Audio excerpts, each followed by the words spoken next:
Rabbi anzilni munzalan mubarakan wa anta khairul munzilin. Ya Allah, tempatkanlah saya di tempat yang penuh dengan limpahan barokahmu, karena Engkau adalah Tuhan yang paling baik menempatkan seseorang di mana saja. Itu kalau memang kayak kampung kita ini terkenal kampung ahli maksiat ya. Kalau dikalkulasi yang ahli ibadah 5% ya. Banyakan orang yang ahli maksiat ya. Maka kita sunnah doa kayak gitu, minta dipindahkan dari kampung itu dengan caranya Allah, dan minta ditemukan di tempat yang barokah. Karena kalau sudah Allah kadung ngirim azab, wakadzalika akhdhu rabbika idza akhadhal qura wa hiya zalimah inna akhdahu alimun syadid. Kena yang soleh, yang jelek kena azab.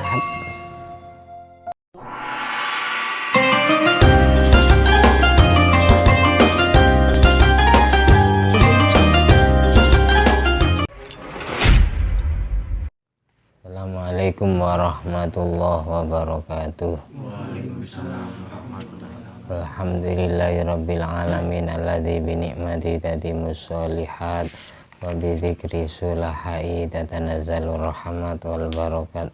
Wassalatu wassalam ala sayyidi sadat sayyidina maulana Muhammadin qutbil qadat wa ala alihi wa ashabi al anjumiz zahirat, amma ba'du. Allahumma sholli ala ruhi sayyidina Muhammadin fil arwah wa ala jasadihi fil ajsad wa ala qabri fil kubur wa ala alihi washabihi wasallim. Rabbi syrah li sadri wa yassir li amri wa hlul 'uqdatam min lisani yafqahu qawli. Rabbi zidni ilma warzuqni fahma. Allahumma iftah alaina futuhal arifin waj'alna khalisatal wajhikal karim. Allahumma iftah alaina futuhal arifin waj'alna khalisatal wajhikal karim. Allahumma iftah alaina futuhal arifin waj'alna khalisatal wajhikal karim. Allahumma rzuqna fahman nabiyyin wa ilhamal malaikatil muqarrabin. Allahumma nawwir qulubana bi nuri hidayatika kama nawwartal arda bi nuri syamsika. Rabbana anfa'na bima 'allamtana, Rabbi 'allimna alladhi yanfa'una, Rabbi faqihna wa faqih ahlana wa qarabati lana fi dinina. Allahumma inna na'udzubika min ilmin la yanfa' wa qalbin la yakhsha wa amalin la yurfa wa du'ain la yusma.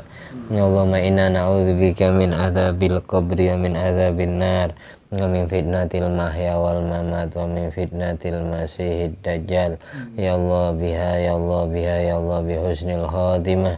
Allahumma a'inna ala dzikrika wa syukrika wa husni ibadatik. Amin. Allahumma salli ala sayyidina Muhammadin wa ala ali sayyidina Muhammad ma'danil judi wal karam ma'bail ilmi wal hilmi wal ikami wa barik wa sallim alhamdulillahi rabbil alamin.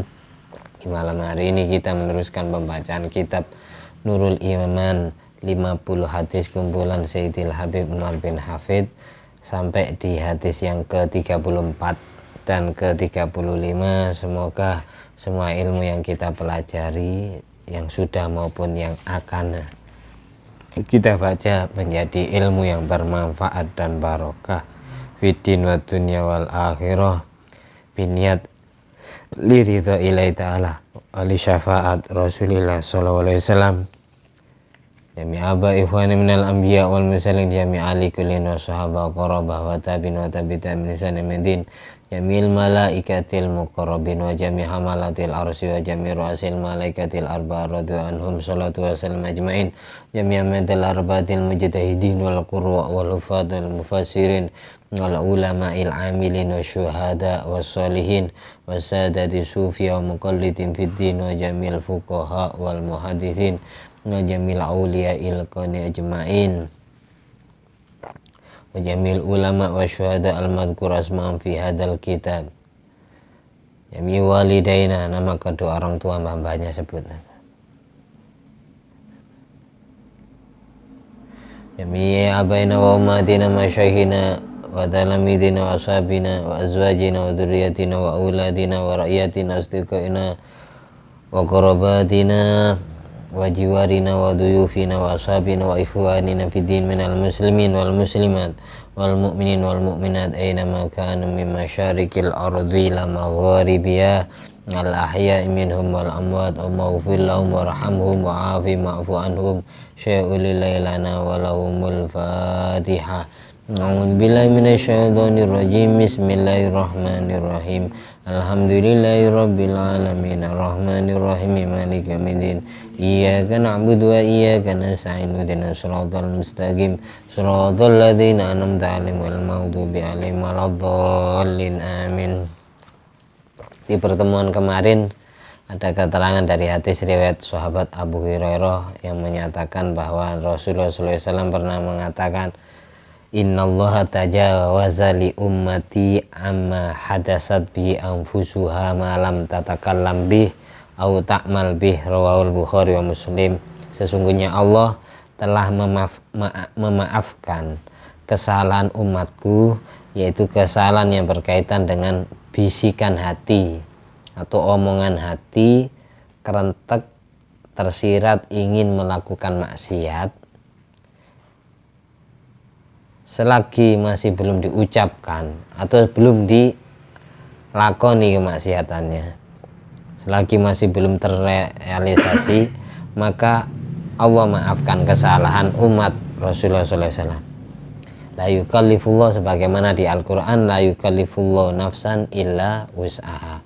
Allah tidak mentaklif, Allah tidak memaksa hati kecuali yang dimampui. Simpulannya, ketika hati kita punya kerentek jelek, ingin melakukan maksiat, kemudian tidak jadi maksiat, itu tidak dihitung dosa. Beda dengan umat-umat terdahulu, bermaksud melakukan kejahatan, kemaksiatan, meskipun kejahatan itu belum terlaksana, itu dihitung dosa. Dari sini kemudian memberikan pengertian bahwa datangnya rahmat Allah yang dilambangkan dengan lahirnya Rasulullah SAW. Makanya karena ini bulan Maulid saya singgung, wa ma arsalnaka illa rahmatan lil alamin. Tidaklah aku mengutusmu Muhammad melainkan engkau aku jadikan rahmat, kasih sayang untuk alam semesta. Dulu aku bikin sulit syariat itu, gara-gara hadirnya kamu, syariat yang kau bawa ringan, enteng. Umat dulu ingin melakukan sesuatu kejahatan meskipun belum dilakukan, hanya dibisikkan dalam hati, itu sudah saya hitung dosa. Sejak engkau terlahir ke dunia, engkau saya utus menjadi utusan, aku masih menyayangi umatmu, tidak saya hitung dosa, malah dihitung pahala satu. Sebagaimana dulu ketika kita ngaji kitab yang menyerangkan tentang sejarah Isra, kalau umatnya Rasulullah SAW mau melakukan perbuatan maksiat kemudian tidak jadi, itu dihitung pahala satu. Ketika dia rencana ingin melakukan kemaksiatan lalu jadi maksiat, dihitung dosa satu. Ketika dia punya rencana melakukan ibadah lalu urung tidak jadi ibadah, itu tetap dihitung ganjaran satu, gara-gara punya niatan ibadah. Kalau dia sampai punya niatan ibadah lalu jadi ibadah beneran, itu dihitung pahala 10. Itu istimewanya umat Rasulullah SAW. Makanya hadirnya Rasulullah menjadi rahmatan lil alamin ini suruh ekspresikan, suruh lambangkan dengan kebahagiaan. Di dalam surat Yunus ayat 58, kalau tadi surat Al-Anbiya ayat 108, wa ma arsalnaka illa rahmatan lil alamin. Surat Yunus ayat 58, Qul bi fadlillah wa bi rahmatih fabidzalika falyafrahu.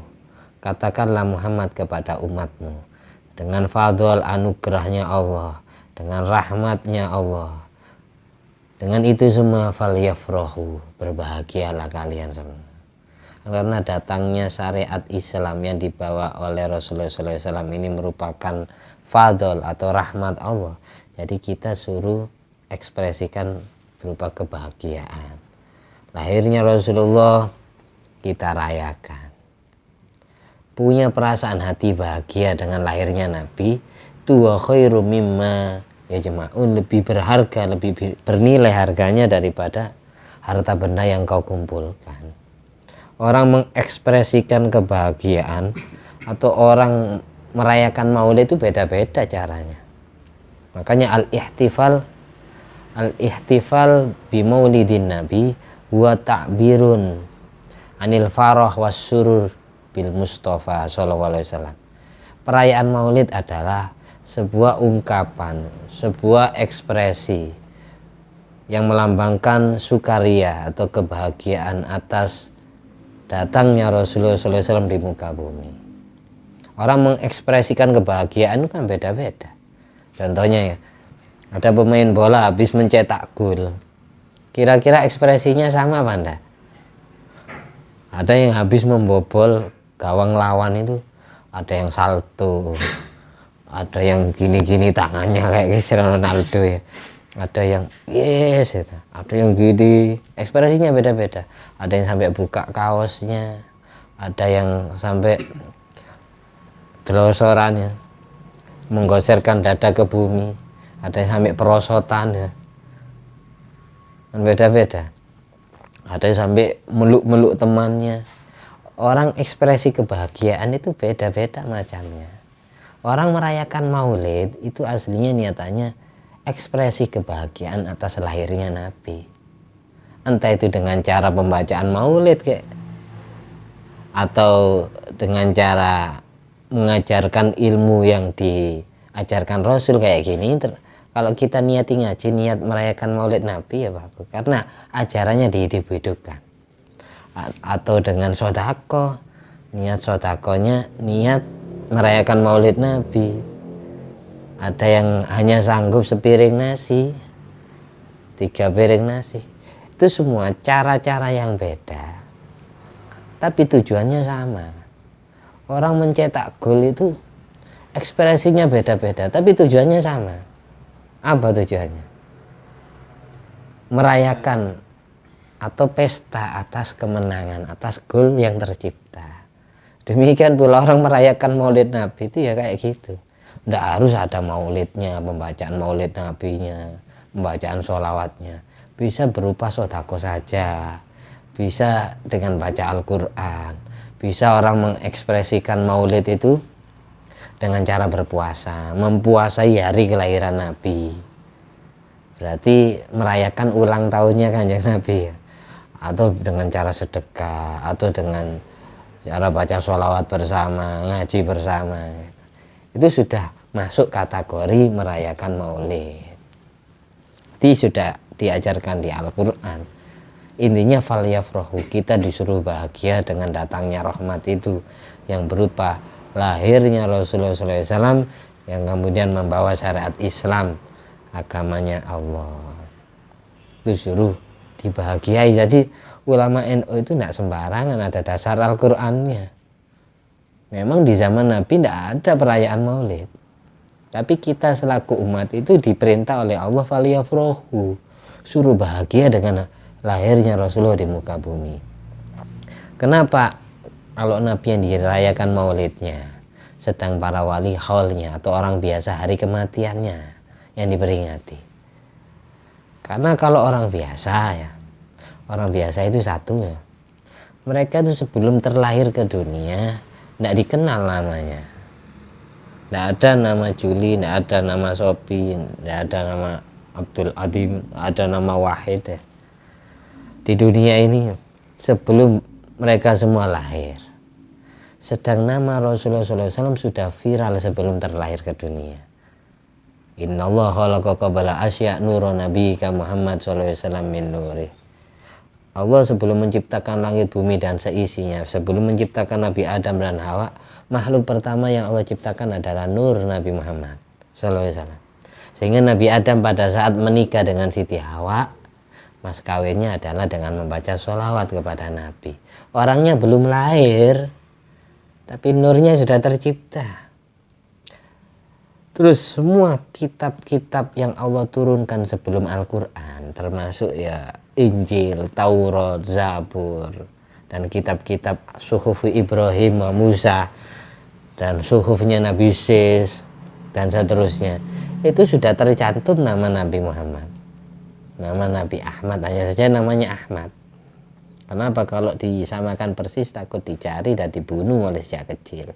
Jadi sengaja skenario Allah menyembunyikan jati diri Nabi dengan memviralkan nama Ahmad yang kemudian ternyata orang aslinya bernama Muhammad.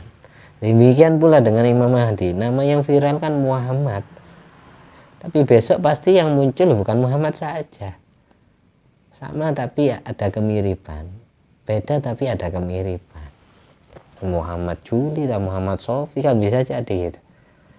Yang jadi Imam Mahdi sama persis, yang mewarisi watak dan sifat Rasul dan akhlak Rasulullah SAW itu cuma Imam Mahdi di muka bumi akhir zaman ini. Itu yang pertama. Kenapa kok yang dirayakan maulidnya kok bukan haulnya? Karena nama Nabi sudah terkenal sebelum terlahir ke dunia. Sedang namanya para wali atau orang biasa belum viral, belum terkenal sebelum orangnya terlahir. Jadi kalau orang biasa meninggal, yang dirayakan, yang diperingati hari meninggalnya. Kalau Nabi sebelum lahir sudah ditunggu-tunggu kedatangannya kan. Nanti yang dirayakan hari kelahirannya. Itu yang pertama. Yang kedua, hari wafat dan hari lahirnya Rasulullah SAW sama persis. Sama-sama Senin Legi, tanggal 12 Rabiul Awal. Kita bilang merayakan haulnya Nabi, ya boleh-boleh saja. Merayakan hari meninggalnya Nabi atau hari maulidnya Nabi, kelahiran Nabi. Ya sama-sama saja kan. Karena hari dan tanggal lahirnya, bulan lahirnya, dan bulan wafatnya, hari wafatnya pun sama. Mau merayakan apa? Haulnya Nabi atau maulid Nabi boleh. Tapi yang jelas tidak pantas ketika yang dirayakan Nabi itu hari meninggalnya, hari haulnya. Coba kita mengenannya, mikir. Bayi itu kalau baru lahir pasti bayi itu menangis. Dan semua orang yang merindukan bayi, yang menunggu-nunggu kedatangan bayi, ketika mendengar tangisan bayi pasti bahagia. Orang tuanya bahagia, neneknya, kakeknya bahagia, tetangganya bahagia. Alhamdulillah sudah lahir. Semuanya tersenyum bahagia. Dan ketika ada orang biasa meninggal atau wali orang soleh meninggal, meskipun walinya itu tersenyum, orang solehnya tersenyum, pasti orang yang ada kaitannya dengan orang tersebut, entah itu kerabat atau sahabat atau tetangganya, menangis. Datangnya Rasulullah SAW ke muka bumi ini menjadi lambang kebahagiaan. Tidak pantas yang dirayakan itu hari duka citanya. Yang pantas itu hari kelahirannya. Karena kelahiran identik dengan kebahagiaan. Kebahagiaan kalau kematian, haul itu identik dengan kesedihan. Masa Nabi datang kita rayakan kesedihannya, tidak pantas. Karena perintahnya Allah, fabidzalika falyafrahu. Itu maksudnya. Kita lanjut. Bismillahirrahmanirrahim. Anil Mughirah bin Syu'bah radhiyallahu anhu an Rasulillah sallallahu alaihi wasallam qala innallaha ta'ala harrama alaikum uquqal ummahat wa wa'dal banat wa man anwahat wa karraha lakum kila wa qala wa kasratas su'al wa idha'atal mal. Nah ini Rawahul Bukhari wa Muslim. Ini ada hadis riwayat sahabat Mughirah bin Syu'bah yang menyatakan sesungguhnya Allah mengharamkan kepada kalian yang pertama. Ini ada keharaman. Kalau haram berarti dosa. Uququl ummahat. Mendurhakai seorang ibu. Karena yang berjuang melahirkan kita, yang sangat pedih penderitaannya, mulai dari merasakan kehamilan 1 bulan, 2 bulan, 3 bulan, 7 bulan, sampai 9 bulan, sampai lahir dan pecah kelaminnya. Itu yang merasakan perih dan pahit adalah ibu. Ya, apakah kita ketika durhaka kepada bapak tidak dosa? Ya tetap dosa, tapi lebih parah ketika menyakiti hati ibu.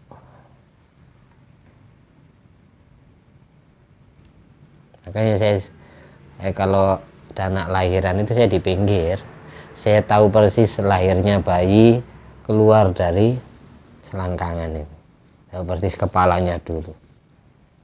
Rata-rata bayi itu lahir sujud. Saya lihat anak saya yang pertama kedua itu kepalanya dulu gini, sujud langsung gini, sujud langsung, nanti langsung gini merangkang gini, sujud, kepalanya ditaruh di bumi. Yang kedua itu, yang pertama terlentang, awalnya gini terus diterlentangkan sama dokter, sama bidan. Seperti itu lahirnya bayi, langsung sujud kepada Allah.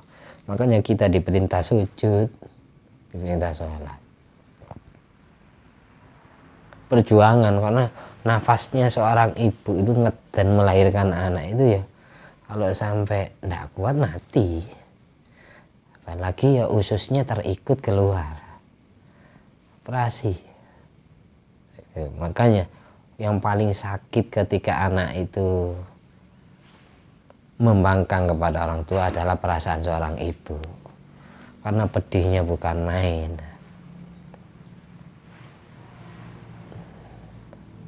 Kenapa Allah di Al-Quran itu semuanya Allah memerintahkan agar anak berbakti kepada orang tua? Tidak ada ajaran Al-Quran itu yang memerintahkan orang tua bakti kepada anak, karena itu sudah otomatis. Sifat atau watak aslinya orang tua itu syafaqah warahmah, pasti kasih sayang kepada anak tanpa perlu diminta, otomatis sayang. Nah, kita keluar rumah pasti orang tua kita kalau kita nak pamit kepikiran, oh nak pulang-pulang biasanya jam sekian pulang. Coba sebaliknya sekarang, ada orang tua keluar rumah tidak pulang-pulang, anaknya tidak mungkin kepikiran, karena watak aslinya anak itu adalah isyan, durhaka, membangkang kepada orang tua, watak aslinya anak. Oleh karena itu yang Allah taklif, yang Allah wajibkan berbakti hanya anak kepada orang tua. Allah tidak mewajibkan orang tua berbakti kepada anak karena sudah watak aslinya. Tahsilul hasil, menghasilkan sesuatu yang sudah hasil namanya. Makanya yang diwajibkan taat itu adalah anak kepada orang tua, bukan orang tua kepada anak. Di situ rahasianya. Kalau orang tua tanpa perlu diminta wis sayang sendiri, tapi kalau anak ndak Allah minta, ndak Allah suruh, dia ndak akan berbakti. Maka di situ Allah wajibkan. Terus yang kedua, wa'dal banat. Yang Allah haramkan adalah mengubur anak perempuan hidup-hidup. Dulu di zaman jahiliyah, zaman sebelum Rasulullah SAW terlahir ke dunia, atau zaman fatrah. Zaman fatrah itu zaman Allah prei atau libur ngutus Nabi. Kalau nisbat kepada bangsa Arab adalah zaman sesudah meninggalnya Nabi Ismail bin Ibrahim alaihissalam sampai terutusnya Rasul kita Muhammad SAW. Kalau nisbat kepada bangsa Ajami, bangsa non-Arab, termasuk bangsa Indonesia non-Arab, yang dimaksud zaman fatrah, zaman Allah prei ngutus Nabi adalah zaman sesudah Nabi Isa Al-Masih diangkat ke langit sampai terutusnya Rasulullah SAW. Ya ribuan tahun masanya. Namanya prei ngutus ulama, yang jelas semua masyarakatnya bodoh, karena tidak ada yang dijadikan panutan, tidak ada yang layak ditanyai ilmu pengetahuan. Jadi mengerjakan sesuatu sesuai nafsunya sendiri, tidak diilmoni. Ini wajar disebut zaman jahiliyah. Di zaman jahiliyah itu ketika punya anak perempuan gengsi, menganggap lahirnya anak perempuan membawa malapetaka. Bagaimana di Al-Quran, wa idza busyira ahadum bil unsa dhalla wajhu muswaddaw wa huwa kadhim. Ketika orang jahiliyah, zaman jahiliyah itu dapat berita, dapat kabar bahagia tentang lahirnya anak perempuan, mereka itu dhalla wajhu muswaddan, wajahnya itu merengut, cemberut, menghitam. Kok punya anak perempuan aku? Marah besar kalau punya anak perempuan. Siap-siap anak perempuannya akan dikubur hidup-hidup. Dulu pernah ada budaya seperti itu, mengubur anak perempuan hidup-hidup. Makanya Sayyidina Umar bin Khattab itu, beliau ketika beliau sudah masuk Islam dan beliau jadi khalifah, beliau itu ketika menoleh ke arah kiri menangis. Ketika menoleh ke arah kanan, beliau tersenyum. Beliau ketika menoleh ke arah kiri menangis, itu kenapa? Karena beliau teringat pernah 2 kali mengubur anak perempuannya hidup-hidup. Saya dulu sangat bodoh, sampai seteganya, sejahatnya seperti itu saya sampai membunuh anak saya. Beliau tersenyum ketika menoleh ke arah kanan. Karena tersenyum, kenapa? Menganggap dirinya bodoh, dulu membenci Rasulullah. Untung saya ditakdir beriman, dapat hidayah dari Allah. Saya sangat bodoh sekali. Kenapa manusia yang sangat berbudi luhur, akhlaknya luar biasa, itu malah saya benci, saya konyol saya ini. Nah, seperti itu.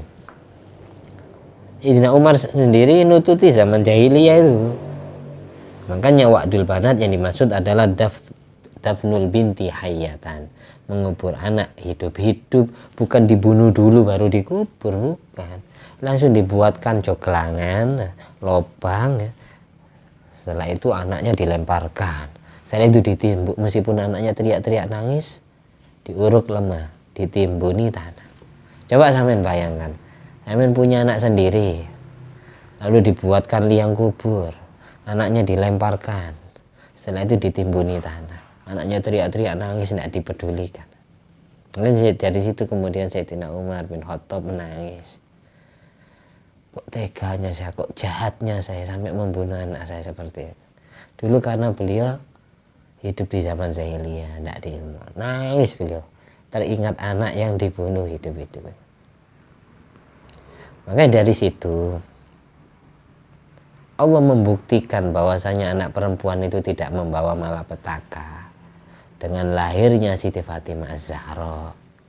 Makanya semua putra putri Nabi Allah takdir meninggal sebelum Rasulullah SAW, kecuali Siti Fatimah Az-Zahra meninggalnya 6 bulan sesudah Rasulullah wafat.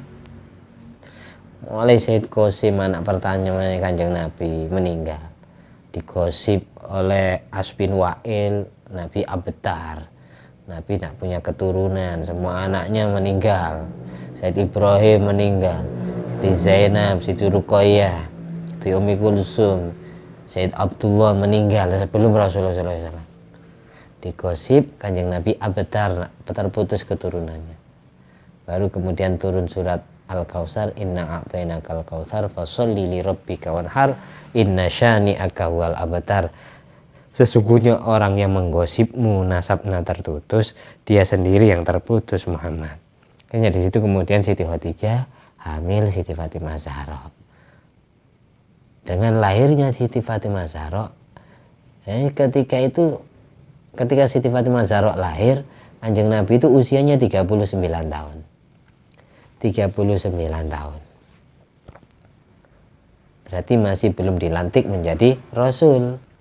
Umur 40 dilantik menjadi Rasul. Siti Fatimah Zahra umurnya 1 tahun. Allah membuktikan, meskipun keturunannya Nabi yang mewarisi keturunan sampai hari kiamat dari jalur perempuan, itu terbukti tidak membawa malapetaka. Anak perempuan, karena apa? Al-madrasatul ula litifl al-mar'ah. madrasah pertama untuk anak kecil itu adalah ibunya. Sebelum ngaji ke guru ngaji, sebelum sekolah ke guru sekolah, sebelum belajar ke guru pesantrennya, itu lebih dahulu berguru kepada ibu. Sebelum lahir sampai sesudah lahir, ibunya ketika hamil baca Al-Quran, secara tidak langsung ngajari anak besok jadi orang yang gemar baca Al-Quran. Ketika hamil baca sholawat. Jadi madrasah pertama untuk semua anak itu ibunya sendiri. Semua nabinya Allah kecuali Nabi Adam. Semua nabinya Allah kecuali Nabi Adam. Semua walinya Allah, semua kekasih Allah itu terlahir dari wanita solihah.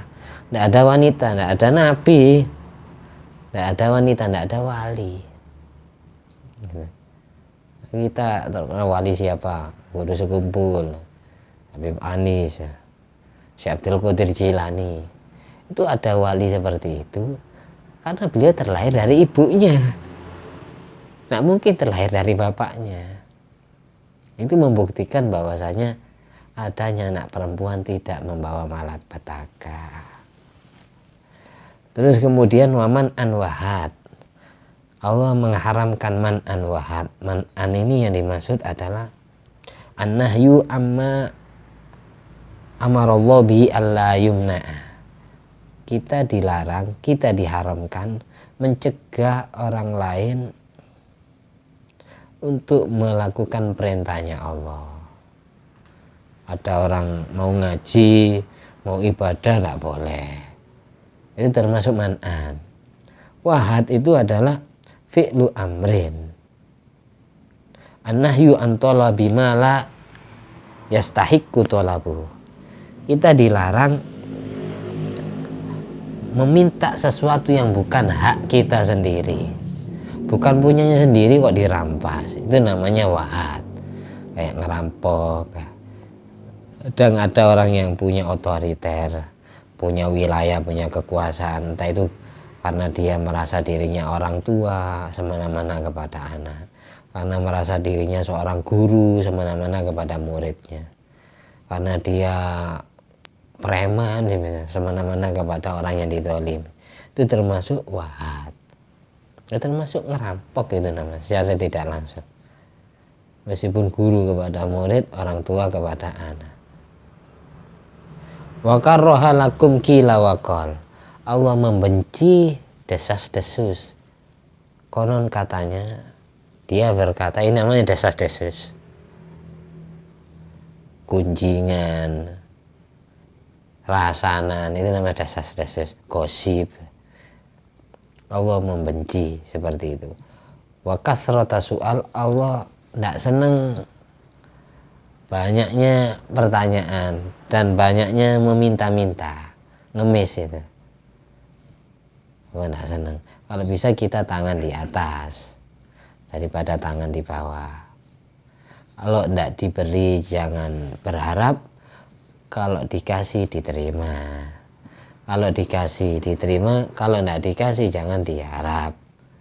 Nah, harapan penuh kita hanya kepada Allah, jangan kepada sesama makhluknya.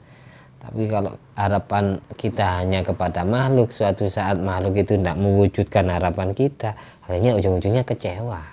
Terlalu banyak harapan, persiapkan dirinya untuk memperbanyak rasa kecewanya hati. Innama ahlaka man kana qablakum kasratu masailihim wa ikhtilafuhum ala anbiya'ihim. Umat-umat terdahulu itu banyak hancur, banyak dikasih musibah oleh Allah, dikasih bala. Gara-gara apa? Kasratu masailihim. Mereka banyak komentar.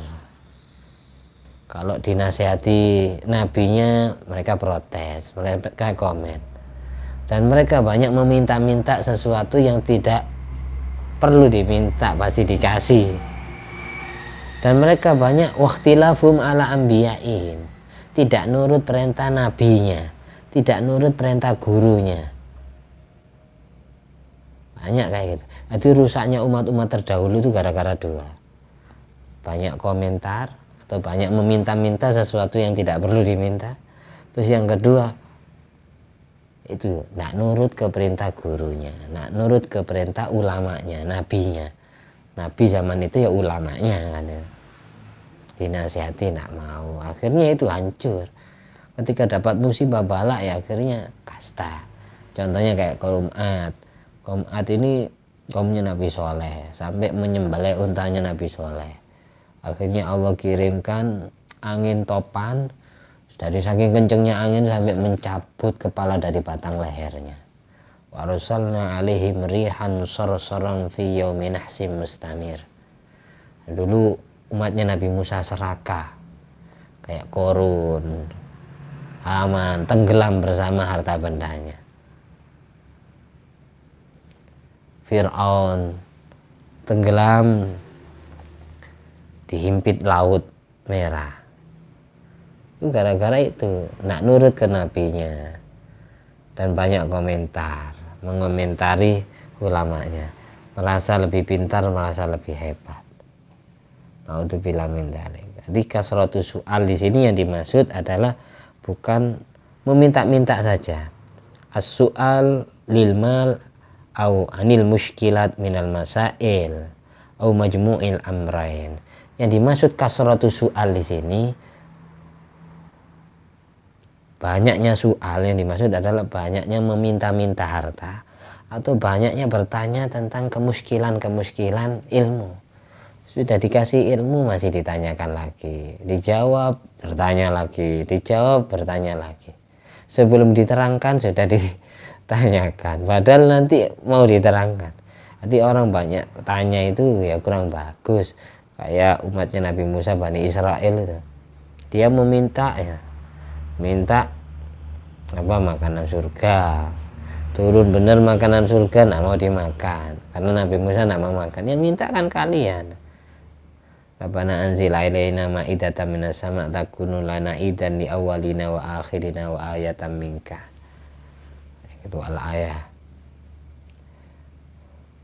Ayah itu tidak boleh mancing ikan di hari Sabtu, mereka melanggar. Alladzina tadau fi sabti faqulna lahum kunu qiradatan khasiin. Akhirnya dikutuk dari kera. Yang makan makanan surga itu dikutuk jadi babi.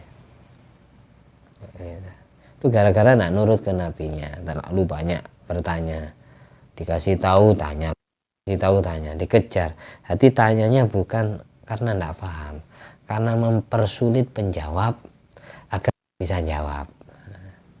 Tanyanya bukan karena bodoh tentang ilmu, tapi karena mempersulit jawaban penjawab.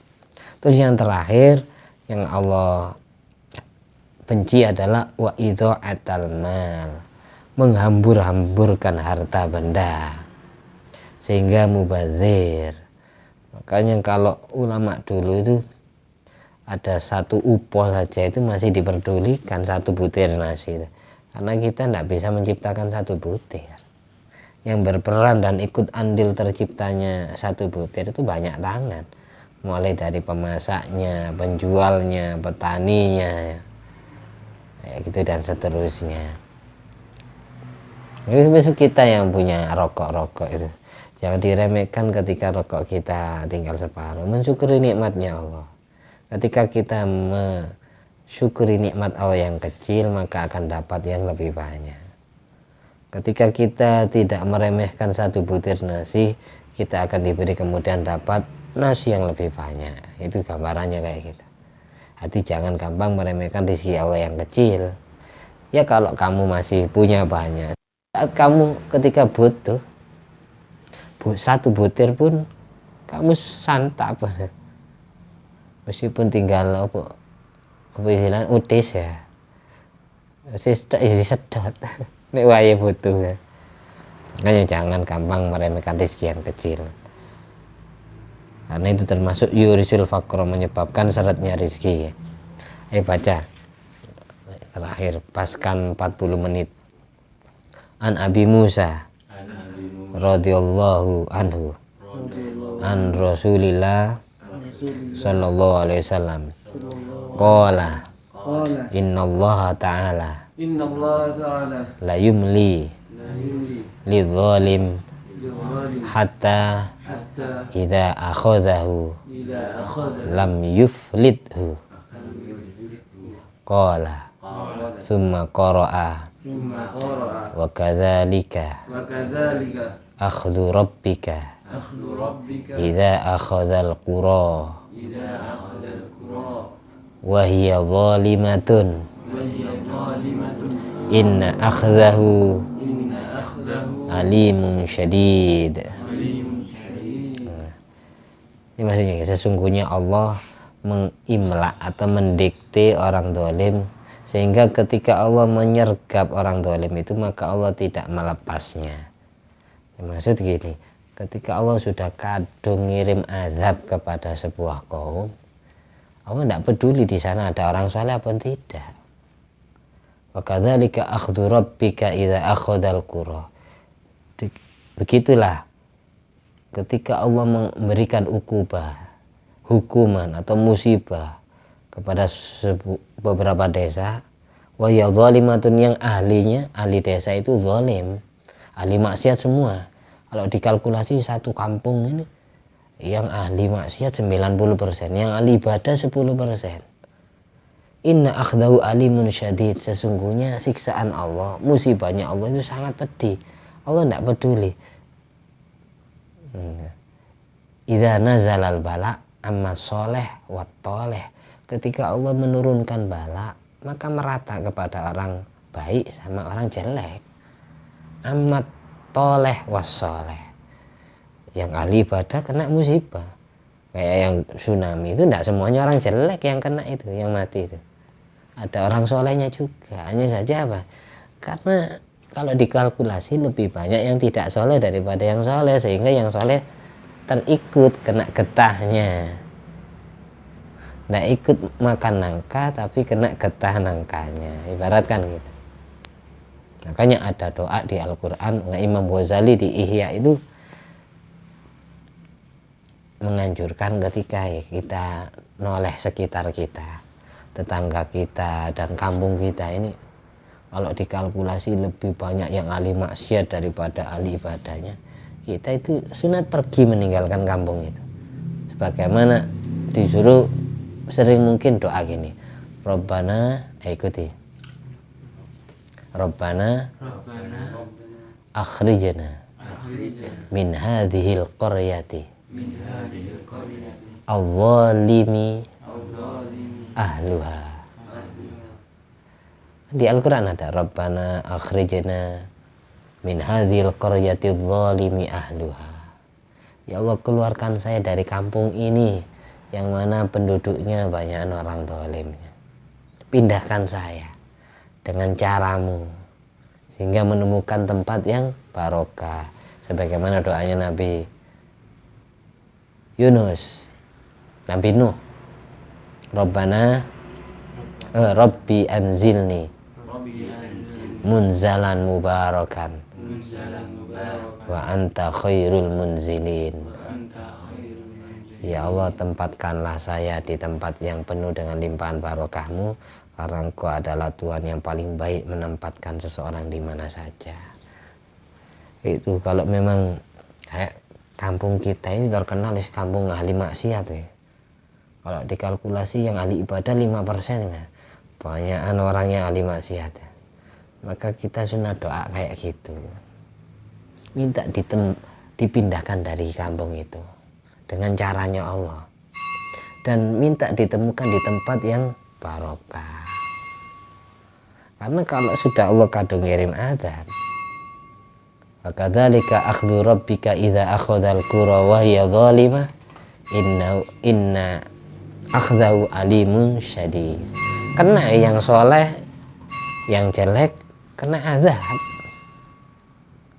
ikut gempa bumi kena semua, tanah longsor kena semua, gunung meletus kena semua. Tidak pandang bulu di situ ada orang yang ahli sholat.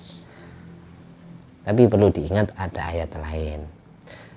Nah, ketika Allah mengirimkan azab, terus kaum itu sedang baca istighfar kepada Allah, maka azab itu cepat berhenti, cepat menghilang. Maka Allahu liyu'adzibahum wa anta fihim, Allah tidak mau mengazab sebuah kaum kalau di antara kaum itu ada Nabi Muhammad SAW hadir di situ. Wa ma kana Allah mu'adzibahum wa hum yastaghfirun. Allah tidak mau mengazab sebuah kaum kalau kaum itu sedang baca astagfirullah, memohon ampunan. Karena semua bala itu gara-gara dosanya sendiri. Bukan Allah yang zalim, karena kamu yang garang-garai. Akhirnya dikirim azab.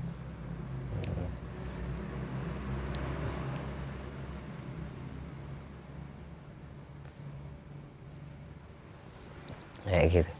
Didiqom ba'dul ladzi amilu.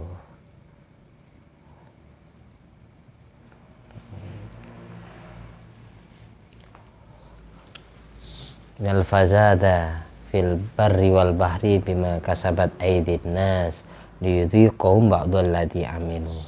Sesungguhnya kerusakan di bumi maupun di darat itu gara-gara tangan jahil manusianya sendiri. Agar apa? Mereka merasakan pedihnya orang kena azab, biar sadar. Hati Allah untuk mengingatkan hati kita, kadang Allah dengan cara ya mendatangkan ujian kepada kita.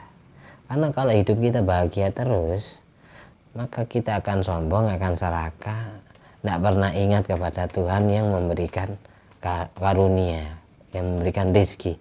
Tapi kalau sesekali kita sakit, sesekali kita kena bala ujian, baru kita istighfar, baru kita nyebut Allahnya beneran.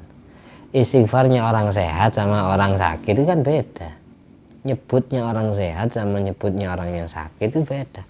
Allah, kalau orang sakit tulus. Makanya ketika kita jenguk orang sakit, sunat minta doa. Doanya orang sakit itu mustajab. Karena status maridnya. Orang doa mustajab itu kadang karena dia sakit, kadang karena dia musafir, orang yang lagi perjalanan, atau karena dia madzlum, dizalimi oleh orang lain. Itu doanya mustajab, doaul madzlum mustajab. Jadi kalau melihat status orang itu, status musafir, status dizalimi, atau status sakit, itu mustajab doa. Kadang doa itu karena tempatnya yang barokah, ya doa di Ka'bah, doa di makam Kanjeng Nabi, doa di Masjidil Haram, di Multazam dan seterusnya, karena tempatnya. Kadang doa itu mustajab karena kepribadian orangnya, meskipun tidak berstatus musafir, madzlum atau marid, orang sakit, meskipun dia doanya tidak di tempat yang penuh dengan limpahan barokah, karena status kesolehan dia, sehingga Allah membuat mustajab doanya. Karena yang doa keluar dari lesannya orang yang bertakwa kepada Allah, sehingga mustajab. Jadi ada 4 macam. Ada doa mustajab karena statusnya. Ada orang itu doa mustajab itu karena tempatnya, tempat mustajab. Ada orang doa mustajab karena waktunya. Contohnya sehabis sholat fardu, antara adzan dan iqamah, kan mustajab itu. Karena waktunya, waktu mustajab. Yang keempat, ada kalanya orang doa mustajab itu karena kepribadian orangnya, kesolehan orangnya, ketakwaan orangnya, sehingga mandi nek donga. Jadi paling tidak kita milih salah satunya itu. Kalau merasa dirinya tidak soleh, ya kita mengaminkan atau minta doa kepada orang yang soleh. Ya gitu. Mudah-mudahan bermanfaat dan barokah. Amin. Al-Fatihah. Bismillahirrahmanirrahim. Alhamdulillahirabbil alamin. Ar-Rahmanir-Rahim. Maliki yaumiddin. Iyyaka na'budu wa iyyaka nasta'in. Ihdinas siratal mustaqim. Shiratal ladzina an'amta 'alaihim ghairil maghdubi 'alaihim waladdallin. Amin. Sebelum kita akhiri, mari kita baca tahiyat. Semoga hati Rasulullah SAW bahagia. Kita niati merayakan Maulid Nabi. at-tahiyyatul mubarakatus salawatut thayyibatu lillah. Assalamu alayka ayyuhan nabiy wa rahmatullahi wa barakatuh. Assalamu alayna wa ala ibadillahi sholihin. Asyhadu an la ilaha illallah wa asyhadu anna muhammadar rasulullah. Allahumma sholli ala sayyidina Muhammad wa ala ali sayyidina Muhammad kama shallaita ala sayyidina Ibrahim wa ala ali sayyidina Ibrahim wa barik ala sayyidina Muhammad wa ala ali sayyidina Muhammad kama barakta ala sayyidina Ibrahim wa ala ali sayyidina Ibrahim fil alamin innaka Hamidum Majid. Alhamdulillah alladzi at'amani hadzal ilma wa razaqani min ghairi haulin minni wala quwwatin. Allahumma bifadli subhana rabbika rabbil izzati amma yasifun wa salamun alal mursalin walhamdulillahi rabbil alamin. Subhanakallahumma ahya wa bihamdika asyhadu an la ilaha illa anta astaghfiruka wa atubu ilaik. Assalamualaikum warahmatullahi wabarakatuh.